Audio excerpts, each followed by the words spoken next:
bem com você? Eu sou a professora Valesca e essas são as práticas de educação ambiental.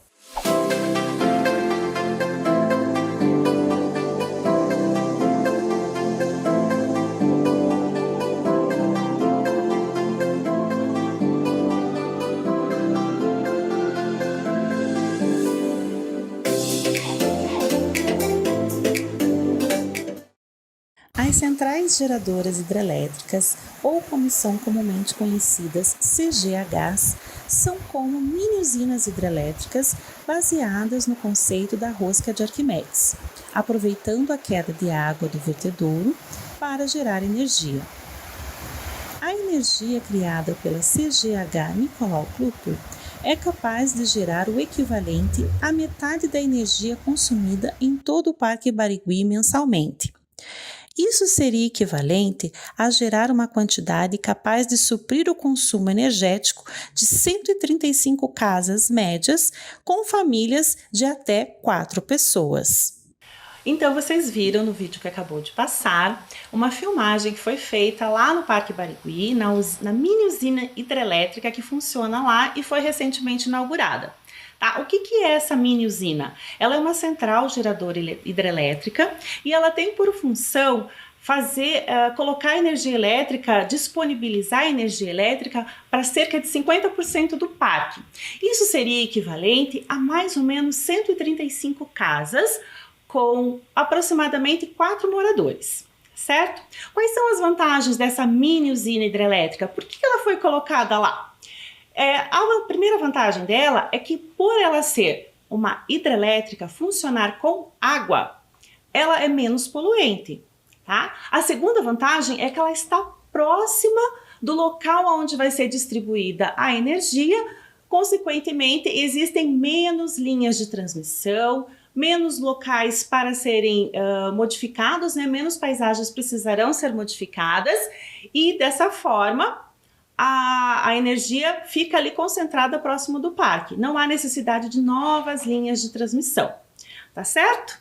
Agora vamos para a aula de hoje que tem tudo a ver com a água, tá? O que vocês estão vendo na imagem é a turbina, né? Na verdade é uma rosca, a gente fala que é uma rosca helicoidal ou uma rosca de Arquimedes e é por ali que passa a água lá na usina hidrelétrica. Tá bom? Isso é só uma curiosidade para vocês saberem como ela funciona, tá? Agora vamos para a nossa aula de hoje. O tema da nossa aula é água e desafios da sociedade. Vamos pensar com a professora? Vamos pensar comigo? Então, olha só. Quando a gente levanta de manhã, a primeira coisa que a gente faz depois que levanta da cama é acender a luz do quarto, né? Então você vai, acende a luz do quarto, vai ao banheiro, escova os seus dentes, vai se alimentar, de repente toma café, toma alguma coisa do gênero, toma um chá, né? E depois vai trocar de roupa e segue sua vida. Ou vai trabalhar, ou de repente vai para a escola, né? Se for você.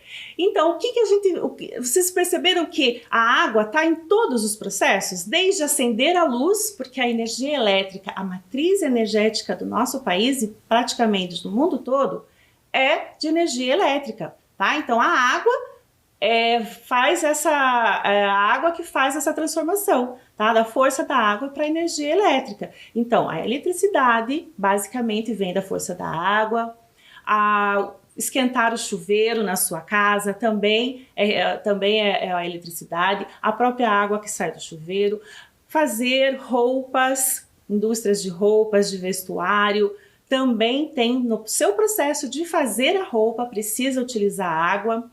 Não seria errado dizer que é chover no molhado falar que a água é fundamental na nossa vida. A gente precisa de água em quantidade e em qualidade. Inclusive, existem relatórios que falam que daqui a algum tempo algumas pessoas não terão água. Num relatório da Unesco, por exemplo, eles falam que em 2025 haverá muita escassez de água, tá? Agora, vamos ver aqui na imagem. Vamos relembrar como que funciona uma usina hidrelétrica, tá? Então, olhem lá na imagem. A água está mantida num reservatório, ela passa por dentro dos túneis, gira uma turbina e dessa forma, esse girar da turbina faz com que seja transformada a força da água em energia elétrica, tá certo? A partir da usina hidrelétrica, é transmitido para as nossas casas. Tá certo? Então existem grandes usinas, não pequenas assim como a do Parque Barigui, mas grandes usinas hidrelétricas que vocês viram na aula passada, que fazem essa transformação. Tá certo? Agora nós vamos assistir um vídeo sobre a matriz energética brasileira e as fontes limpas de energia. Hoje, mais de 78% de toda a matriz elétrica brasileira vem de fontes renováveis, ou seja, de fontes limpas. Em outros países, segundo o Ministério de Minas e Energia, essa média é de 20%. Aqui no Brasil, a energia hidráulica é a principal fonte limpa da matriz elétrica, com 70,6%. Em 2023, de acordo com o Plano Decenal de Expansão de Energia, ela continuará a ser a mais importante, respondendo por 69,4% de toda a matriz elétrica. Essa redução será compensada pelo crescimento de outras energias renováveis, como a eólica e a solar. A prioridade da expansão do nosso sistema é em cima das fontes hidrelétricas, da biomassa, do bagaço de cana e da eólica. E a novidade que nós temos a partir desse ano é a questão da energia solar para a produção de energia elétrica, as células fotovoltaicas. Nós vamos fazer um leilão desse ano. A solar ainda tem um custo um pouco acima das opções que o Brasil tem, mas esses custos estão se reduzindo ao longo do tempo e nós vamos iniciar o desenvolvimento da fonte solar. Então, vocês viram no vídeo que a matriz energética brasileira e mundial é basicamente a água, né? Ela é a base da água por causa das hidrelétricas. E as hidrelétricas, só o nome já está dizendo, hidrelétricas é da água, a força vem da água. Ela é considerada uma fonte limpa, porque como nós já comentamos na aula anterior, vamos relembrar, ela causa menos poluição, porque não é como uma indústria feita que funciona à base de carvão, por exemplo. O carvão solta uma fumaça muito escura, quando acontece a queima dele, ele é capaz sim de fazer a transformação de energia elétrica. Entretanto, ele não é a melhor fonte porque ele causa muita poluição. Já as hidrelétricas são consideradas fontes limpas de energia. Então vamos pensar, onde será que foi a água que você tomou hoje? Para onde será que ela vai? Então a água, gente, ela faz um ciclo, tá? Ela é em quantidade fixa no nosso planeta, não existe como a gente fabricar mais uma quantidade, tá? Então no nosso globo terrestre, a quantidade é fixa, sempre a mesma. Entretanto, a quantidade que a gente realmente pode usar é correspondente a esse copinho que está aqui, tá? É uma quantidade pequena. A maior parte do nosso planeta é água, entretanto é água salgada. Uma boa parte do nosso planeta é água congelada, a gente também não pode usar. E uma parte do planeta são os rios, são os lençóis freáticos ou subterrâneos, que é aquela água que infiltra no solo. Essa é a água que a gente consegue utilizar, só que ela é bem pouquinha, é menos de 1% que a gente pode utilizar de fato, tá? Por isso é importante a preservação. Então vocês observem no desenho aqui, esse desenho especifica e fala do ciclo da água que a professora de ciências já deve ter comentado com vocês, que esse ciclo é muito importante. Olha só o que acontece. Acontece a evaporação, formam-se as nuvens, elas se condensam, e depois que elas ficam mais frias, chove novamente, tá certo? Que a gente fala, aqui tá escrito precipitação. Precipitação é o nome chique da chuva, tá? Então agora você aprendeu uma palavra nova. Chuva e precipitação é a mesma coisa. Pode chover também ou precipitar neve. Em alguns lugares as nuvens congelam e aquela aguinha congelada vira flocos de neve. Mas aqui estamos falando da água na forma líquida, tá certo? O ciclo que é o ciclo da água, ele é intermitente, ou seja, ele não acaba nunca. Ele está sempre acontecendo. O que acontece então? Por que então está acontecendo essa crise hídrica, esse problema com a água? Vocês devem ter percebido na casa de vocês racionamento de água, ou seja, um dia tem água, outro dia não tem. Talvez vocês ouviram um adulto falando, hoje está sem água, hoje faltou água, não tem água para tomar banho, a caixa esvaziou. Quem tem caixa, tem algumas pessoas que não tem caixa d'água em casa, que é a água diretamente fornecida da rua, né? Talvez vocês já tenham presenciado isso ou ouvido alguém comentar, tá? Importante vocês saberem que a quantidade de água que vem, que é proveniente desse ciclo, o que tem acontecido com essa água então? Né? Se a gente tem essa quantidade fixa, como que está acontecendo esse problema? Então eu vou contar para vocês o que está acontecendo. Olha lá nas imagens, olhem com bastante atenção nessas imagens. Então, de um lado você está vendo o ônibus, está vendo ruas pavimentadas, você está vendo um pouquinho de árvores, você está vendo muitos prédios, né? O que está acontecendo? Se chove nessa região, o que acontece com a água? Está chovendo ali na cidade, imagine, está chovendo ali na cidade, a água está conseguindo infiltrar no solo? A água está conseguindo ir para algum lugar, para algum rio? Então, quando chove e está tudo impermeabilizado, ou seja, tem calçada, tem rua asfaltada, isso é o que a gente fala que é calçamento, esses locais não permitem que a água faça infiltração no solo, tá? Consequentemente, os lençóis subterrâneos, que é a água que está embaixo da terra, ela não consegue se formar, tá? E isso é uma causa de um problema ambiental, que é a crise da água. Espaços extremamente urbanizados causam esse problema, tá? O que mais pode causar esse problema?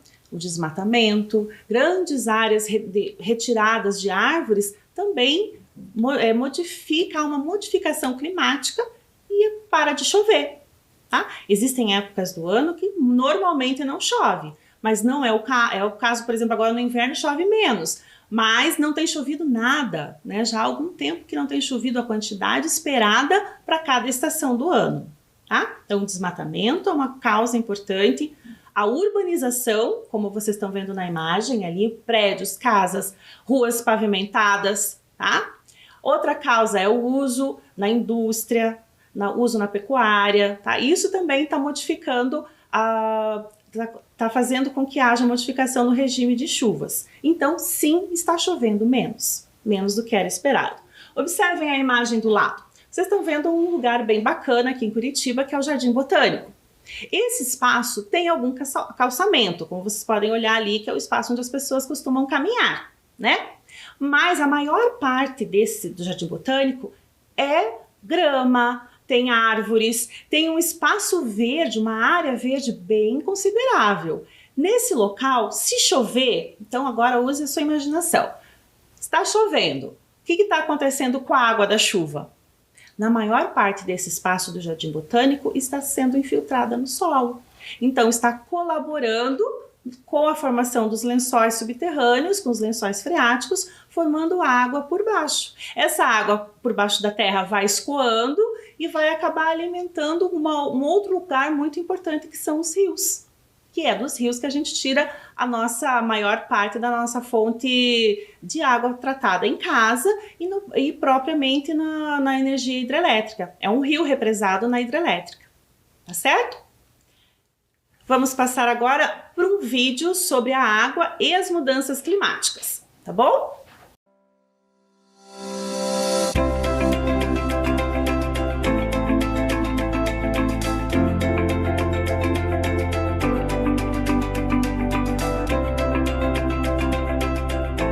O clima do nosso planeta está mudando. Ainda não é possível prever exatamente como será esse impacto, mas de acordo com os cientistas, é esperado que as alterações climáticas interfiram diretamente na disponibilidade de água. Com as mudanças no clima, uma região pode passar a receber mais chuvas, enquanto outra passa a receber menos, afetando a quantidade de água disponível para uso. Além disso, em todo o país, devem ocorrer com mais frequência chuvas intensas e estiagens mais severas e prolongadas. As alterações no clima influenciam a forma de prever o comportamento das águas. Até hoje, a hidrologia adotou a hipótese da estacionalidade, que considera que o futuro pode ser representado pelas estatísticas observadas no passado. Mas com as mudanças climáticas, as chuvas terão alterações de intensidade, duração e frequência. E os dados sobre o passado podem não ser mais confiáveis para planejar o futuro. O que podemos fazer para enfrentar essas novas condições? Algumas medidas são: aumentar os estoques armazenados e viabilizar outras fontes de água, melhorar a capacidade de infiltração nas cidades e no campo, instituir sistemas de alerta, além de estimular a reutilização e o uso racional da água. A ANA, em conjunto com outras instituições, estuda os novos cenários e promove ações para possibilitar uma gestão mais ágil, respondendo às situações críticas que devem acontecer cada vez mais. A ANA coordena o planejamento do acesso à água nesse novo futuro e colabora para a proteção das pessoas e o desenvolvimento do país. O clima do nosso planeta está mudando, mas podemos adotar medidas para que os efeitos sobre a população sejam menores. Acesse o site da ANA. Então, vocês assistiram no vídeo que existe uma preocupação importante com a relação da água e as mudanças climáticas, né? Então, a quantidade de chuvas tem se alterado devido também ao aquecimento global, e esse aquecimento global tem a ver com tudo isso que falamos das razões por que está chovendo menos, está chovendo de maneira diferenciada, não o tanto que a gente era acostumado que chovesse, tá? Tem a ver muito com as mudanças climáticas e o aquecimento global, tá? Agora, vocês deem uma olhada no slide, na tela de vocês. Então, observem aqui, eu vou falar um pouquinho sobre as bacias hidrográficas. O que são bacias hidrográficas? É o conjunto de rios, né? Tem um rio mais largo, que é o rio mais importante, e os rios pequenininhos que vão desembocar nesse rio maior, tá? Nós, aqui em Curitiba, temos algumas bacias, tá? Olhem lá, temos a bacia do rio Passaúna, que fornece água para uma grande parte da população, a bacia do rio Barigui, a bacia do rio Iguaçu. Essa bacia do rio Iguaçu não fornece água diretamente para nós, mas ele é bem importante, eu já conto por quê. A bacia Ribeirão dos Padilhas, a bacia Rio Belém e a bacia Rio Atuba Bacaxiri. A bacia Rio Atuba também fornece um tanto de água para nós. O que acontece com a bacia do rio Iguaçu? Foi dado um alerta no começo deste ano, de 2021, pelo Sistema de Meteorologia e sobre o sistema a rede de energia mesmo do país, né? Quem comanda isso lá no governo federal. E eles deram um alerta muito importante e preocupante, que a baixa quantidade de água no rio Iguaçu, ou seja, na bacia do rio Iguaçu, o rio Iguaçu ele é bem grande, tá? E ele vai daqui da região de Curitiba até Foz do Iguaçu, então ele percorre muitos e muitos quilômetros para chegar lá. É esse rio, o rio Iguaçu, que fornece a água necessária para a usina hidrelétrica de Itaipu. Tá? Então, a reserva de água que tem lá nessa usina vem do rio Iguaçu. E na medida que esse rio vai baixando, porque está chovendo pouco aqui em Curitiba, porque aqui é a nascente, então é importante que chova na nascente do rio. Tá? Então, está chovendo menos aqui em Curitiba, reflete lá em Foz do Iguaçu, com menos quantidade de água para a produção de energia. Lá nessa usina tem umas turbinas bem grandes, várias, muitas. Eu sei, fiquei sabendo recentemente que algumas turbinas pararam de funcionar. Tá? O que acontece nessas turbinas? A água passa por dentro, ela passa por dentro dessa turbina, essa turbina gira e daí transforma a energia elétrica, né? A energia da água em energia elétrica, tá? Se eles desligarem essas turbinas, o que acontece com a energia elétrica? A quantidade de energia elétrica cai, não está conseguindo produzir. Se está acontecendo isso em Itaipu, que é uma grande usina hidrelétrica, imaginem as outras usinas que são menores. Tá? Então é por isso que a conta de luz, se você perguntar para sua mãe, para o seu pai ou para algum adulto, ele vai dizer, a conta de luz subiu, tá cara. Sim, a conta de luz vai subir cada vez mais. Quanto menos fontes de água para as usinas a gente tiver, mais termoelétricas terão que ser acionadas. Professora, o que é uma usina termoelétrica? É uma usina que funciona com carvão, com gás natural. Então, além de serem, esses dois produtos, além de serem poluentes, eles também são caros. A água já não é cara, não é tão cara, né? Para eu fazer energia elétrica a partir dela. Quando eu uso carvão ou gás natural, eu estou encarecendo o fornecimento de energia elétrica. Por isso que a conta está indo lá nas alturas. Tá certo, gente? Agora eu quero perguntar uma coisa para vocês, muito importante.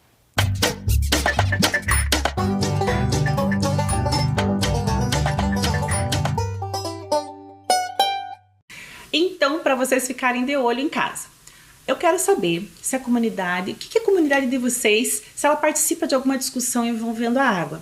Vocês são pequenos, mas vocês escutam os pais de vocês falarem, não escutam? Se está faltando água, se estourou um cano, se aconteceu algum problema na utilização da água na vizinhança ou propriamente na casa de vocês. Então, o que eu quero? Quero que vocês pensem se acontece alguma coisa relativa à distribuição da água, como o rompimento do encanamento ou a própria falta de água, que medidas podem ser tomadas para solucionar esse problema? Você sabe isso? Se você não sabe, pergunte para um adulto, pode ser o pai, a mãe, a avó, um vizinho, alguém que você conheça, e envia para a gente. Faz um desenho, tá? Faz um desenho ou escreve para a gente, pede para o adulto te ajudar. Envia para o nosso e-mail, que é oficinasdointegral@gmail.com. Anotem aí para vocês enviarem o que vocês fazem quando acontece alguma coisa relativa à água. Se tem alguém que pode ajudar, se tem uma associação de moradores que respondem por isso, tá? Isso é bem importante. Mandem pra gente, peçam ajuda do adulto e vamos fazer isso, tá? Eu quero ler as respostas de vocês ou ver os desenhos. Certo? Vamos continuar então. Agora, gente, nós vamos falar sobre o nosso papel enquanto cidadão. Nós somos cidadãos, somos socialmente, ambientalmente corretos e conscientizados. Nós devemos fazer o nosso papel. Como que nós podemos fazer? Nós podemos reivindicar políticas públicas, tá? A gente pode falar com os nossos pais, com os pais de vocês e pedirem para os nossos gestores públicos fazerem políticas voltadas à reutilização de água, incentivar o uso daquelas caixas d'água grandonas, sabe? Que a gente põe água da chuva para recolher água da chuva. A gente pode pensar também em outras fontes da própria casa de vocês que podem reutilizar a água, por exemplo, a água da máquina de lavar uma roupa ou a própria água do tanque, se ela pode ser reutilizada para lavar uma calçada, para lavar o chão, tá? Essas coisas, essas pequenas atitudes do dia a dia, a gente está contribuindo para como que eu posso dizer, para ajudar nessa problemática da água. Você pequeno, mesmo sendo pequeno, você também tem um papel fundamental, tá? Como cidadão. Agora nós vamos para o nosso momento mão na massa.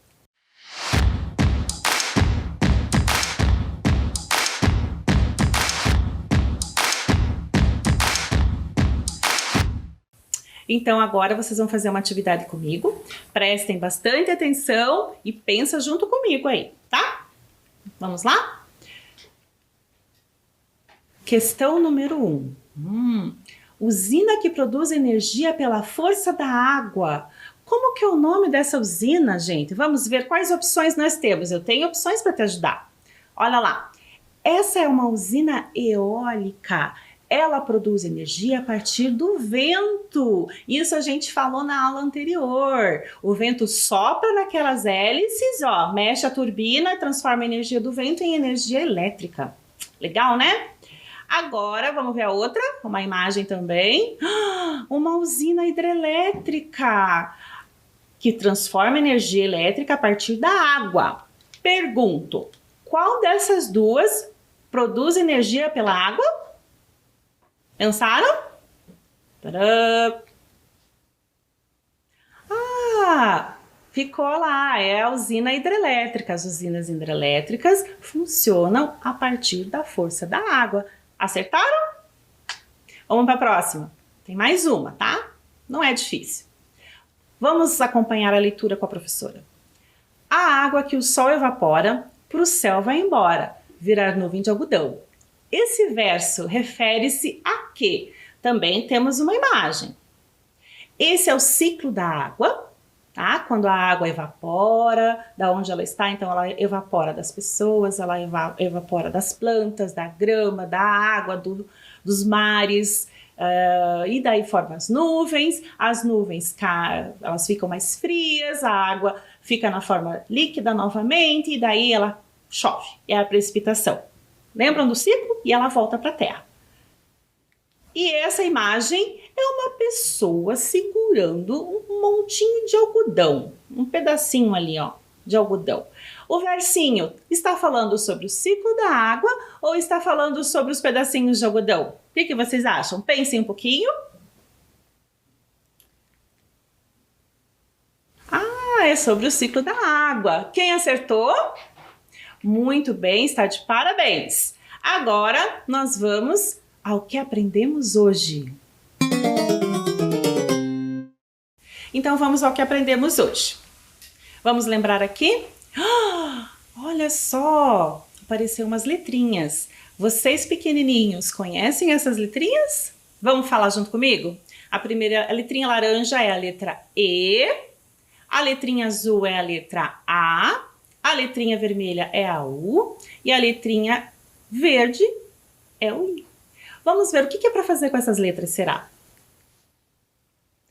Então, apareceu ali um G e vários espacinhos, 3 espacinhos. Agora eu pergunto para vocês que estão em casa, quais letrinhas formam uma palavra que a gente falou bastante na aula de hoje? Vou dar uma dica. Tem bastante no planeta, ela costuma chover de vez em quando, forma os rios, forma os lagos e a gente precisa tomar para sobreviver. O que será que é? A água! Nós falamos, a nossa aula hoje foi sobre a água e como nós nos relacionamos com ela. Nós precisamos dela em quantidade e em qualidade. Não adianta ter uma grande quantidade de água disponível, mas ela não ser de qualidade. Não adianta uma quantidade gigante de água e ela estar congelada. Lá nos morros, lá nos picos, nas montanhas, no Polo Norte, no Polo Sul, essa água a gente não consegue usar. Então a água para nós tem que estar na forma líquida, certo? E chegar até as nossas casas. E agora, uma outra palavrinha.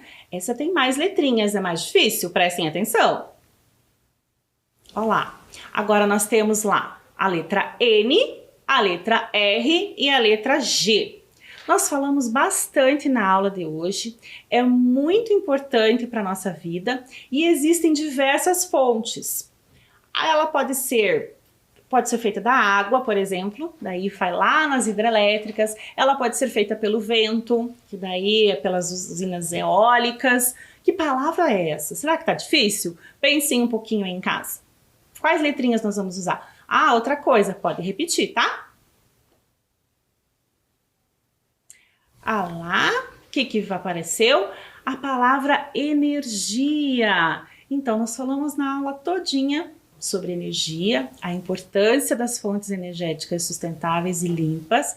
Falamos da importância da água para o nosso mundo de maneira geral, para a produção de energia. Tá certo? Então, a aula de hoje foi essa. Eu gostaria de desejar que vocês fiquem bem, com saúde e até a próxima aula.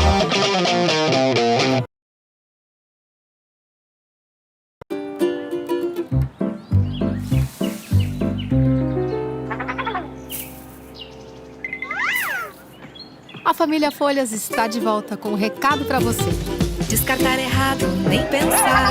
Tome cuidado ao separar. Lixo que não é lixo, não pode misturar. Faça sua parte, vamos lá. Todos juntos cooperar. O mundo vai agradecer se você se reciclar. Lixo que não é lixo, não vai pro lixo. A família Folhas voltou para ajudar todos os curitibinhas a separar melhor o lixo. Esse é mais um presente no aniversário da nossa querida cidade. Lixo que não é lixo, não vai pro lixo.